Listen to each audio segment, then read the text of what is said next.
2232 нафар сокинони шаҳри Хуҷанд ба илтиҳоби шуш гирифтор шуданд.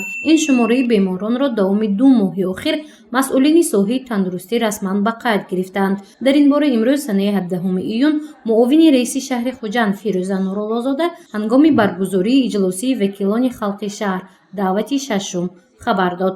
Бино ба иттилои ӯ 1496 нафар гирифторони илтиҳоби шуш дар беморхонаҳо бистарӣ шуданд ва пурра зери назорати духтурон қарор доштанд. аз миқдори умумии беморон 988 нафар мард, 1244 нафар зан ба қайд гирифта шуд. мувофиқи структураи сину солӣ бошад, беморӣ асосан дар байни шахсони аз 30 сола боло 1992 ҳолат ба қайд гирифта шуд. айни замон дар зери назорати марказҳои саломатӣ ва табибони оилавӣ 192 нафар беморон қарор дошта, танҳо дар беморхонаи сироятии шаҳри Хуҷанд ба миқдори 33 нафар беморон қарор доранд. ҳоло дар беморхонаи сироятии шаҳри Хуҷанд 33 нафар гирифторони илтиҳоби шуш муолиҷа мегиранд. 192 нафар беморон бошад зери назорати духтурони оилавӣ қарор доранд. вазъи саломатии онҳо хуб арзёбӣ гардид. новобаста ба ин раиси шаҳри Хуҷанд Маъруф Муҳаммадзода мегӯяд, аз сабуктар шудани вазъи эпидемиологӣ набояд таваҷҷӯҳ нисбати ҳолати санитарӣ кам шавад.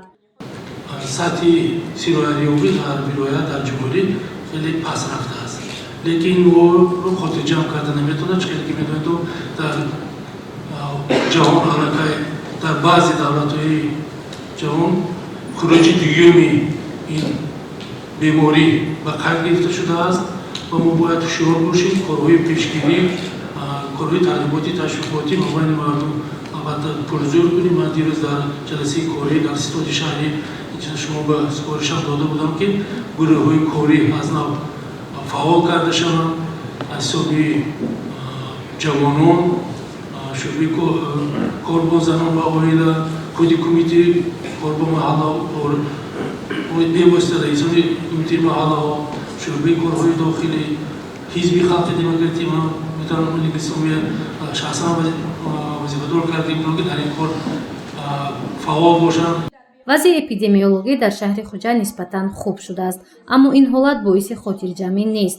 сокинон дар мавзеъҳои ҷамъиятӣ бениқоб нагарданд, зеро эҳтимолияти хуруҷи дубораи коронавирус мавҷуд аст. ҳамчунин паҳн шудани ин беморӣ боиси норасоии кадрҳо дар соҳаи тандурустии шаҳр гардид. аз рӯи таҳлили мутахассисон ҳоло дар шаҳри Хуҷанд эпидемиолог ва духтури оилавӣ кам аст.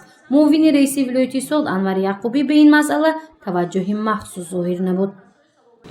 проблемаҳои кадрии марказҳои саломатии шаҳри Хуҷанд дар он мебошад ки марказҳои хусусӣ рушд ёфта, норасои кадр дар марказҳое ки маблағзори давлатӣ доранд ба назар меояд. бахши хусусӣ дар рӯзҳои аввали фарогирии пандемия ё сироятшавӣ бо коронавирус худро чет мегирд. мо имрӯз масъалаи стратегияи миллии солимии аҳолии ҷумҳурии Тоҷикистон барои солҳои 2010-2020 баррасӣ карда якбора барои чӣ масъала тамоми шаҳрвонаҳои ва иҷлосиҳо ва инчунин дар иҷлоси вилоятӣ баррасӣ мекунем. чунки ҳоли ин вируси вабои аср аз мо дур нашудааст. вабо ки ба тамоми қишрҳои ҷомеа, ба тамоми мардум ба урфият гӯед ба кӯб таъсир кардааст, танҳо дар якҷоягӣ бо заҳмати ҳамарӯзаи ҳамаи аъзои ҷомеа бартараф кардан мумкин аст. фаъолияти нуқтаҳо ё ин ки дорухонаҳои фурӯши доруворӣ, تعداد فروشنده متخصص، تأمینات، نرخ و نوا ما همش از گفته نمیتوانیم. ما باید وقتی که مسئله بررسی میکنیم طرفهای کمبودش هم باید گوییم. барои бартараф намудани норасоии кадр бояд саривақт чора андешида шавад, чунки дар ҳоли ҳозир мардум ба духтурон ниёз доранд. Маъруф Муҳаммадзода яке аз роҳҳои ҳалли ин мушкилиро дар ҳамкорӣ бо коллеҷу донишгоҳҳои тиббӣ медонад. норасоие ки ҳаст масъалаи кадрро дар соҳаи тандурустӣ бояд ҷобаҷо кунем, пурра кунем кадрро. Ҳамон коллеҷи тиббӣ дорем, анаqa донишгоҳи давлати тиббӣ дар шаҳри Душанбе бо алоқаи зич дорем бо донишгоҳ. Баромад роҳбарои марказҳои саломатӣ беморхонаҳо инҷо ҳузур доранд.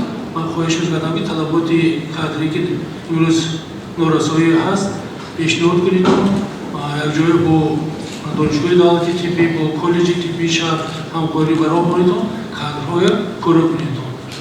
Бе кадр ягон кор карда намешавад, ягон кор ба анҷом расонда намешавад. Агар кадр дар ҷош кор кунад, кадр пурра бошад, мо мақсад ба тезтар мерасем. Хоҳиш мекунам ин масъала диққати ҷиддӣ диҳед.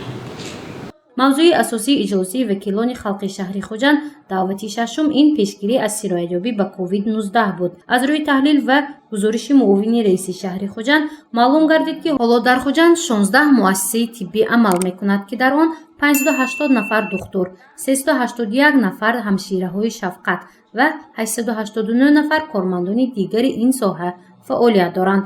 гузориши Мафнушкур ва Наимҷон Оюбов барои барномаи иттилоотӣ Хабар.